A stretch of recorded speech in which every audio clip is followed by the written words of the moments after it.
पर अगर विलेन का कोलेस्ट्रॉल हाई है तो पाजी भी उसे मुंह नहीं लगाएंगे। हम सबको कोलेस्ट्रॉल का खौफ है। अगर आपको भी है तो यह वीडियो जरूर एंड तक देखिएगा। मैंने रिसेंटली डॉक्टर जॉनी बॉर्डन और डॉक्टर स्टीफन सिंतारा की the great cholesterol myth book पढ़ी। ये एक बेस्ट सेलर बुक है जिसका Amazon पर बहुत पॉजिटिव रिव्यूज है। अब बुक प्रॉपर साइंटिफिक रिसर्च पे बेस्ड है और इंफॉर्मेशन काफी क्रेडिबल है। जो भी अपने हार्ट कंडीशंस को अच्छे से समझना चाहते हैं, मैं उनको ये बुक पढ़ने की सलाह दूंगा। पर मैं जैसे ही किसी को बुक पढ़ने की सलाह देता हूँ तो वह ऐसे गायब हो जाते हैं जैसे कि गधे के सर से सिंह। तो आप टेंशन मत लीजिए, मैं हूं ना। मुझे मेहनत करने दीजिए और आप आराम से इन शॉर्ट वीडियो से सारी लर्निंग्स गेन करिए।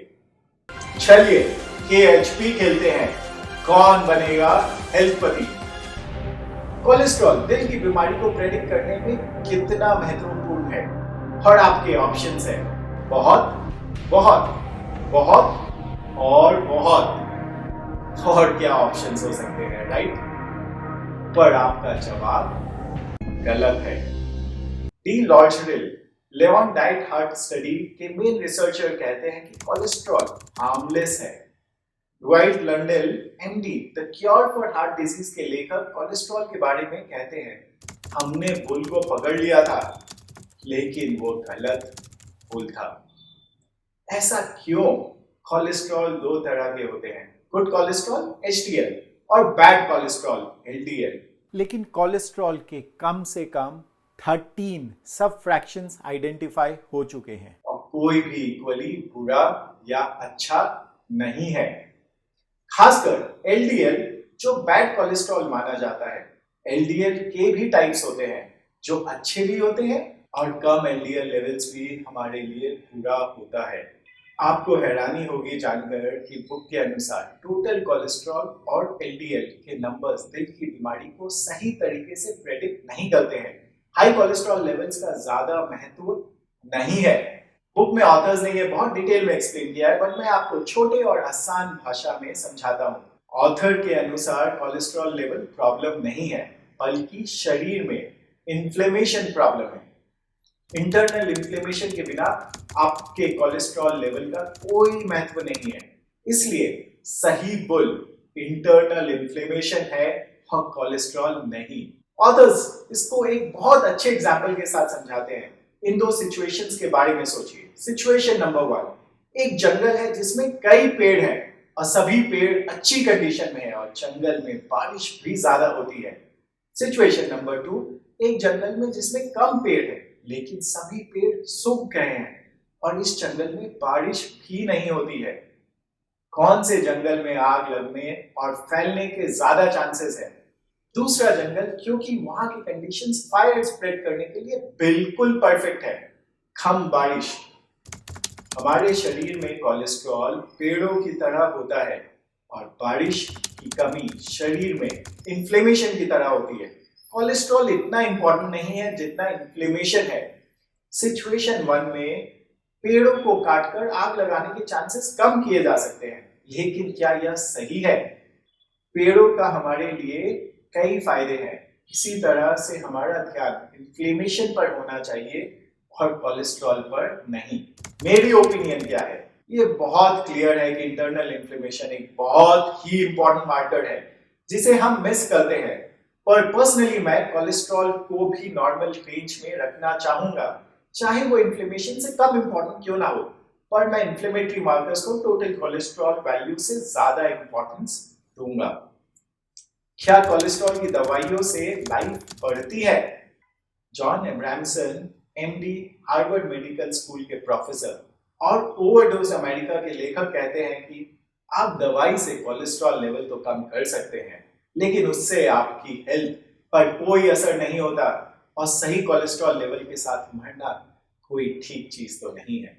1980s में दो प्रसिद्ध व्यक्ति रसल स्मिथ और एडवर्ड पिनिकने ने सभी कोलेस्ट्रॉल कम करने के तरीकों को टेस्ट किया। उन्होंने अपने सभी फाइंडिंग्स को कोलेस्ट्रॉल कॉन्स्पिरेसी नामक एक बुक में पब्लिश किया है। उनका कंक्लूजन था जिन लोगों ने अपना कोलेस्ट्रॉल लेवल कम किया और जिन्होंने नहीं किया, उनके डेथ रेट्स में कोई डिफरेंस नहीं है। कुछ केसेस में तो जिन लोगों ने अपना कोलेस्ट्रॉल कम किया, उनमें डेथ रेट ज्यादा था। इसलिए एक्सपर्ट्स मानते हैं कि हमने गलत हॉर्न पकड़ लिया था। हम कोलेस्ट्रॉल को कम करने में सफल हो रहे हैं, पर लाइफस्टाइल बढ़ाने में नहीं। यह तो एक्स डिओड्रेंट एड के जैसे हो गया। एड क्लेम करता है कि आप डिओड्रेंट लगाएं और आपके पास लड़कियों की लाइन लग जाएगी। हमने बॉटल्स खाली कर दिए और रिजल्ट्स अकेले आए थे, अकेले जाएंगे। क्या आपको स्टैटिन लेनी चाहिए? बुक स्टैटिन के साइड इफेक्ट्स को डिटेल में एक्सप्लेन करता है। यह लिस्ट काफी लंबी है और इसके बारे में मैं ज्यादा बात कर आपको डराना नहीं चाहता। क्या स्टैटिन लेने से कोई बेनिफिट है? किताब के अनुसार स्टैटिन का मेन बेनिफिट उसके कोलेस्ट्रॉल को कम करने में नहीं है। स्टैटिन का मेन बेनिफिट यह है कि यह इन्फ्लेमेशन को कम करने में सहायक है और इन्फ्लेमेशन दिल की बीमारी का मेन रीजन है। दूसरी बात यह है कि स्टैटिन ब्लड विस्कोसिटी को कम करती है। लेकिन ये दोनों बेनिफिट्स आप सही लाइफस्टाइल चेंजेस करके भी ला सकते हैं। हालांकि functional medicine experts statin use करने की सलाह नहीं देते हैं।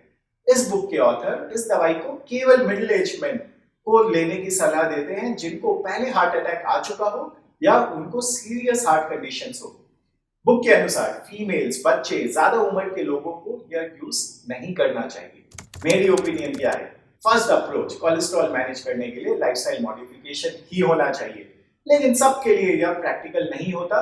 अगर स्टैटिन आपके कोलेस्ट्रॉल को लो करने के अलावा आपका इन्फ्लेमेशन को भी ठीक रखने में हेल्प करता है तो ये अच्छी खबर है। मैं डॉक्टर नहीं हूं, सो मेरी ओपिनियन बहुत मैटर नहीं करती है। आपके डॉक्टर आपको दवाइयां रिकमेंड करते हैं तो आपको लेनी चाहिए, लेकिन आपका फोकस लाइफस्टाइल मॉडिफिकेशन से अपने आप को परमानेंटली ठीक करने का होना चाहिए, ना कि दवाइयों पर डिपेंडेंट होना। कौन से लैब पैरामीटर्स दिल की बीमारी को अधिक सटीक तरीके से प्रेडिक्ट कर सकते हैं? 5 parameters: HOMA-IR, homocysteine, HSCRP, LPA और ट्राइग्लिसराइड बाय HDL रेशियो।